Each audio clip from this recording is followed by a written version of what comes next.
farko abun da muka gaya ma shugaban ƙasa tun da shi Allah ɗora ma yauni 'yan ƙasa gaba ɗaya duka talakawan Nijar gaba ɗaya yau a ƙarƙashin su ce 'yan kasuwan Nijar a ƙarƙashin su ce kamar yadda ya faɗi ya sa sojawan Nijar su je su yi escorten abincin Nijar da jiragen 'yan ƙasar Nijar a sa essence cikin motoci a sa sojawa su je su tarbo abinci su kawo amma duk da wannan sun yi tsaye kememe sun ƙi rage abinci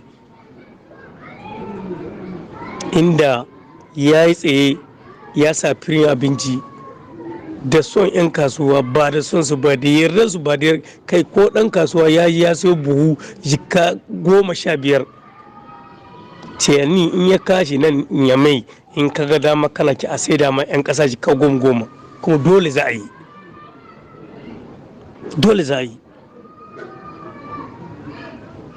idan mutum ya kiya farmi inda ya bashi inci ya je ne mai kama 'yan ƙasa a amshi farmi a nemi wanda zai taimaka ma 'yan ƙasa wallahi haka ba mutum ɗaya mutum biyu na uku billahi lazi la ilaha illallah nan zuwa azumi buhun shinkawa in bata komo jika 7 ba ta komo jika 8 dole ba da son su ba amma ya yi sakaci aji da shi da ministan lantariyar su ne a yauniyar ta wuyansu tun da su mayar central wannan su tsohon 'yan tarayya ne tsohon 'yan tarayya ne ba bambancin su da 'yan tarayya duk wasu ɗauban su ɗaya kenan ku da kuce da rigan iko kuke sojawa ne da ku nake magana ga ministan lantariyar ga tumba ga general chani ga salifu modi ku ne Allah dora ma yauni da sauran yan uwanku da suke bayan ku wallahi idan ba ku shahi hawaye yan Nijar ba wallahi sai Allah ya tambaye ku kuma kowa ya kiyaye gamin shi da Allah ina muku fata alkhairi mazamu da mata mu da su gama bisa kan wannan Allah ubangiji mu da jagora. Assalamu alaikum warahmatullahi wabarakatuh. Ƙarya a gurin Allah haram. Asali ma a yanzu haka idan ka je ka sami yaran Hausa ka ce musu mai ƙarya ka tsaya haka zaka ji sun ce ma dan wuta. Kenan siyasa tana daga cikin aiki na shiga wuta. Na biyu cikakken dan siyasa mai yaudari ne. Yaudara tana daga cikin abin da Allah ya hana. Na uku cikakken dan siyasa kafiri ne. Kafiri kuma makomashi kowa ya sani a gurin Allah jahannama ne. Duk cikakken ɗan siyasa in ka kira shi ka ce mishi kafiri idan yi musunta maka to ka ga mishi hujjoji akwai hujjoji alkur'ani ya kawo domin Allah yana cewa a'udhu billahi minash shaitanir rajim bismillahir rahmanir rahim ba'da haka Allah subhanahu wa ta'ala na cewa wa man yahkum bima anzalallahu fa ulaika humul kafiru wanda duk ya shari'a da wani abu ba wanda na sabke ba wannan mutum ya tabbata kafiri. Yan siyasa ana shari'a da alkur'ani ko hadisin annabi babu. Yan siyasa kafirai ne ga aya ta kafirta ku.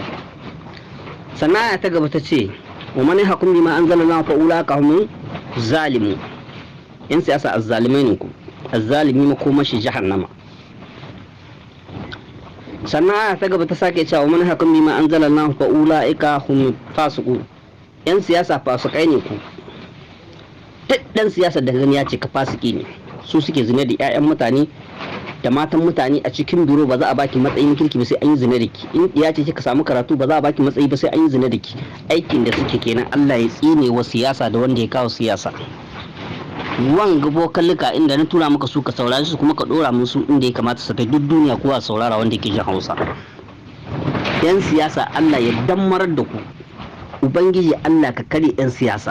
Allah ka tona asirin siyasa. Kwantara ce ta Yahuda da kafirai ta zalunci da suka dauko daga turan yamma suka zo suka dasa mu cikin kasashen musulmai. Ake zalunci bisa haka nan. Aka shugaba a dora shi da shi da makarraban shi su kwashi dukiyar kasa kaf su kai su yi ramuka cikin kasa su ajiye a kansu daga su iyalan su dauki sauran dukiyar su kai su bai wa turawa su kwasa su kai kasashen su gina kasashen su bar sauran musulmi yan uwansu a cikin kasa cikin wahala. yanzu har ma aka huce haka nan sai an kawo muku tashi hankali, an kashe ku, ana kishin ku, ana kwasa arzikin ku. To Allah muna roƙonka wanga gwamnati da ka bai wa Nijar, ubangiji Allah ka jar zamanin wanga shagabanni na Nijar da na Mali da na Burkina Faso, kullum muna musu addu'a, idan mun yi sallah sai mun musu, idan mun yi karatun Qur'ani sai mun musu. Allah muna roƙonka yanda ka ɗora wannan shagabanni kwarai, Allah ka ƙara girka wannan gwamnatocin nasu. Yan siyasa na namu na cikin ƙasar Nijar kaɗai zan Allah ka karya su, Allah ka wargaza aniyar su, Allah kadda ka sake bari a sake ɗora siyasa a ƙasar Nijar har duniya ta tashi. Kuma mu 'yan ƙasa mun goyi bayan wannan. Allah ya tsine ma demokuraɗiyya, kuma wanda ya ce na ba da demokuraɗiyya kariya, Allah ka karya shi. Ƙarya ce ƙiri-ƙiri ka zo ka yi tsaye ka ce shiga ba ta kariya, a gobe jahannama za ka ta yi. Allah ya wargaza aniyar su, Allah ya damar da su. Ni Nijeriya ne 100%. Uwaye na wajen uwa da na wajen uba, kakanni na da kakanni yan cikin Nijar ne, kuma Nijar nake. Insha Allah na bada wani sakon a tura shi har ya kai kunnuwan mutane wanda za su ji, wanda suka san abin da nake faɗa, ba wanda za su rike kunne su ji ba. Kuma duk wanda ya tsaye wa ƙarya tsaye ya ce ita ce ƙarya, shi dole an tabbatar da ita Allah ya karya shi tun duniya sannan ya ji lahira tar da azabar shi. Haza wassalam.